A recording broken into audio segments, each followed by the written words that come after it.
রহমানির রহিম। হে সমস্ত জগতবাসী, বিশ্ব আধ্যাত্মিক জ্ঞান সঞ্চার দরবার শরীফ হইতে আমি কুলসুম চিস্তি আপনাদেরকে জানাই আন্তরিক শুভেচ্ছা ও অভিনন্দন। আমার লক্ষ্য আমার মুর্শিদ কেবলা গাউসুল আজম শামীম আলীর দরবার হইতে আজকে কিছু তত্ত্বকথা আলোচনা করিব। সবাই ধৈর্য ও মনোযোগ সহকারে আমার সম্পূর্ণ আলোচনাটি শুনিবেন।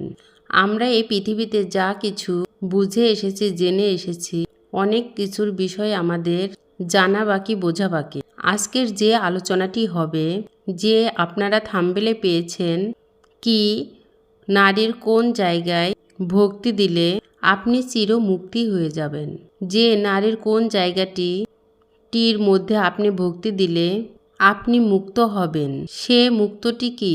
যে একটি কথা আছে, এই পৃথিবীতে মানুষ যেমন এই পৃথিবীর ধরাধাম থেকে, যেমন সমস্ত প্রকৃতি, যেমন আমরা গাছের কাছে ঋণী, মাছের কাছে ঋণী, আমরা বিভিন্ন কিছুর কাছে ঋণী, সূর্যের কাছে ঋণী। সূর্যের কাছে আবার ঋণী কিভাবে? সেই সূর্যোদয় আমাদেরকে আলো দিচ্ছে। আমরা যে আলোগুলো পাচ্ছি, তাহলে আমরা এই আলো পেয়ে কি সেটা ঋণ শোধ করতে পেরেছি? তাহলে গ্রহ, নক্ষত্র, তারা যা কিছু আছে, সকলে এই পৃথিবীকে পর্যবেক্ষণ করার জন্য আল্লাহ সৃষ্টি করেছেন। তাহলে চন্দ্র, সূর্য, নক্ষত্র, তারা সমান সমস্ত গ্রহ, সবার কাছেই কিন্তু আমরা ঋণী। কিন্তু ঋণী তখনই থাকব না যখন আল্লাহ আমাদের উপরে সন্তুষ্ট হবেন, যখন আমরা মন থেকে অনেক কিছু ত্যাগ দিতে পারব, তখনই আল্লাহ সন্তুষ্ট হবেন। তবে সবচাইতে বড় সন্তুষ্টির ব্যাপার হলো, আরেকটু দেখেন যে নারীর কোন জায়গায়, কোন স্থানে আপনি ভক্তি দিলে চিরমুক্তি পেয়ে যাবেন। আর সেই মুক্তটি কোথা থেকে? আর এই ধরাধাম থেকেই মুক্ত হবেন। দেখেন, মানুষের মধ্যে যে 6টা রিপু আছে, এই 6টা রিপুর মধ্যে প্রথম রিপুর নাম হলো কাম। তাহলে বাকি যে 5টা রিপু আছে, ওই 5টার মাস্টার হলো কাম। যেমন কাম, ক্রোধ, লোভ, মোহ, মায়া, মাৎসর্য। তাহলে দেখেন, একটা শিশু ছোট থেকে বড় হয়, তার যখন 1 বছর 1.5 বছর বয়স হয়, তাকে আপনি এতগুলো চকলেট দিবেন, সে কিন্তু নিয়ে নিবে। আর যদি এতগুলো স্বর্ণ দেন, সে কিন্তু নিবে না, কারণ সে কিন্তু বোঝে না, সে চকলেটই চেনে। তাহলে তার মধ্যে কামও নেই, তার মধ্যে সে জ্ঞানের শক্তিও নেই। জ্ঞানের শক্তি উদয় হয়নি। আর এই জ্ঞানের শক্তি উদয় হয়নি বলেই সে চকলেট চিনেছে, যেটা খাওয়া যাবে। কিন্তু স্বর্ণ কি আর খাওয়া যাবে? তাহলে আমি বলবো, মানুষের মধ্যে যখন সেই কামটা আসতে থাকে, চতুর্থ সাইডের জ্ঞান খুলতে থাকে। তাই আমি বলবো, আমরা এই পৃথিবীতে বেঁচে আছি। কেন বেঁচে আছি? যে আল্লাহ কি বলেছে, অল্লাজি খালাকাল মৌতা অল হায়াতা ওয়ালি আবলু ওয়াকুম আয়কুম আফসানু আমালা ওয়াহুয়াল আজিজুল গাফুর। অর্থাৎ আল্লাহ কি বলেছে, আমি মানুষের মৃত্যু ও জীবন সৃষ্টি করেছি পরীক্ষা করার জন্য। তোমাদের মধ্যে কে কর্মে উত্তম, তিনি পরাক্রমশালী, তিনিও ক্ষমাশীল। তো আজকের যে বিষয়টি, অবশ্যই পুরো ভিডিওটি না দেখলে বুঝবেন না। আপনার যদি এই পৃথিবী থেকে মুক্ত নিতে হয়, তাহলে আগে নারী শক্তিকে আপনার ভক্তি করতে হবে। এখন আমি আপনাদেরকে একটি কথা বলবো। হাদিস শরীফে এমন একটি কথা বলেছে যে একজন মানুষের যদি নাফস ঠিক না থাকে বা ধ্বজভঙ্গ থাকে, সে ধ্বজভঙ্গ ব্যক্তির দ্বারাই ইমামতি হয় না। তার মানে কি? তার মানে তার কোনো পুরুষত্বই নেই। আরেকজন ইমাম, তার সর্বদিক দিয়ে ঠিক থাকতে হবে। তাহলে বোঝা গেল কি? তাহলে মানুষের জ্ঞান খোলে এবং পুরুষত্ব ঠিক না থাকলে তার দ্বারাই ইমামতি হবে না। তাহলে এবারে আসবো, এই ধরাধাম থেকে আবার মুক্ত হতে হলে কি করতে হবে? কামকে বিনাশ করে দিতে হবে। এটা আধ্যাত্মিক বিষয়। যে কাম আপনার মধ্যে আছে, কিন্তু আপনার থেকে বহু দূরে রাখতে হবে। কাম যে আপনার সাথে আছে, এই ভাবনাতেই থাকা যাবে না। আচ্ছা, এখানে একটা বিশাল ত্যাগ বা কোরবানি বিষয় যে সেই ভক্তিটা কোথায় দিবেন, নারীর কোন স্থানে এই ভক্তিটা দিবেন। আর যেদিন এই ভক্তিটা দিয়ে দিবেন সেদিন থেকে আপনাকে নারী হয়ে যেতে হবে। যদিও পুরুষত্ব আপনার সাথে থাকে তারপরেও কিন্তু আপনাকে নারী হয়ে যেতে হবে।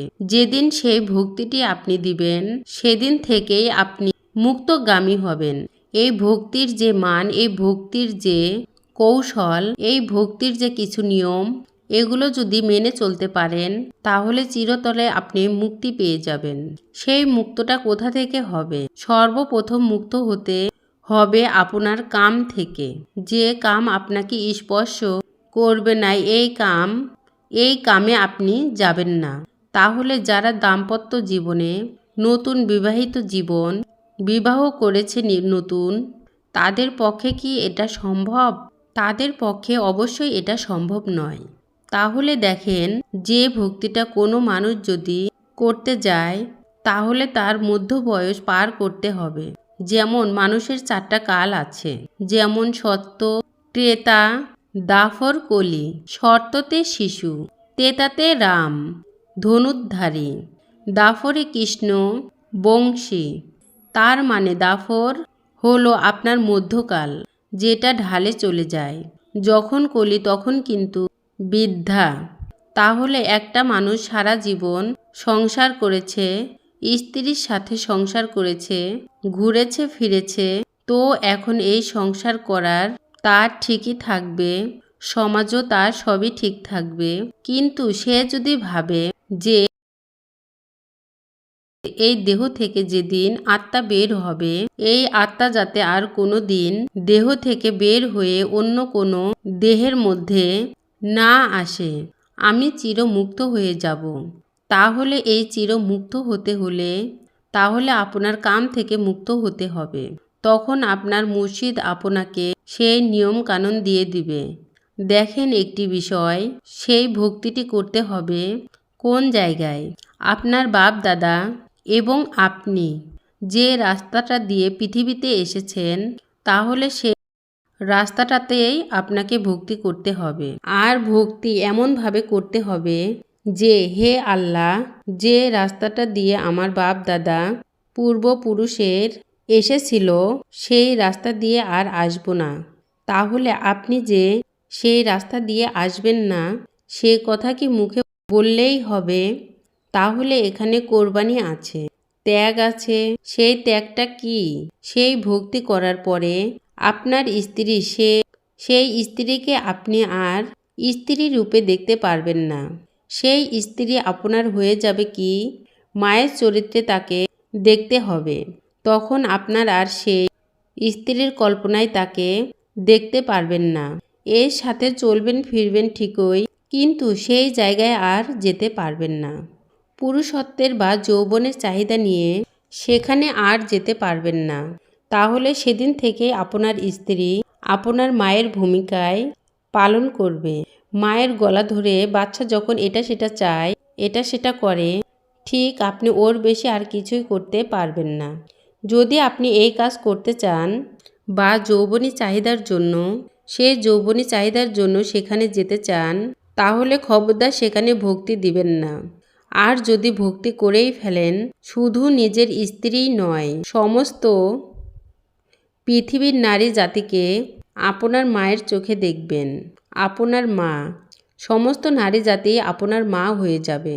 তাহলে মায়ের দিকে অন্য কোনো নজরে দৃষ্টি আসে না, মায়ের দিকে অন্য কোনো খেয়াল দেওয়া যায় না। তখনই আপনি কোরবানিওয়ালা, তখনই আপনার ত্যাগ হয়ে গেছে, আপনি ত্যাগ করে দিয়েছেন। হে সমস্ত জগতবাসী, আজকে আপনাদের সামনে যে আলোচনাটি করলাম সে আলোচনাটি কেমন লেগেছে? যদি ভালো লেগে থাকে অবশ্যই আমার এই চ্যানেলটি সাবস্ক্রাইব করে দিবেন এবং পাশে থাকবেন। সামনে আরও ভালো ভালো আলোচনা পেয়ে যাবেন। সকলে ভালো থাকবেন, সুস্থ থাকবেন। আল্লাহ হাফেজ।